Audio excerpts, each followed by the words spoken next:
আমাকে বড় এক বনরমে তো নাই মানে আদান হাসতে নি বড়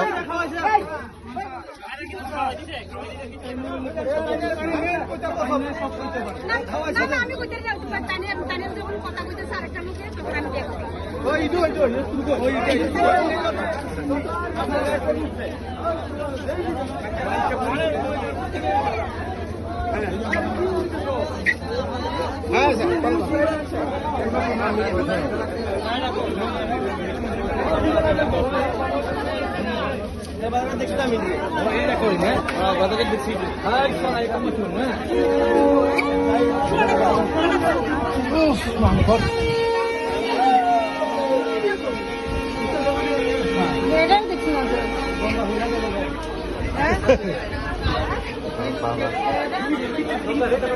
না পকর পকর ফাটি শিখা বলে বনো আবার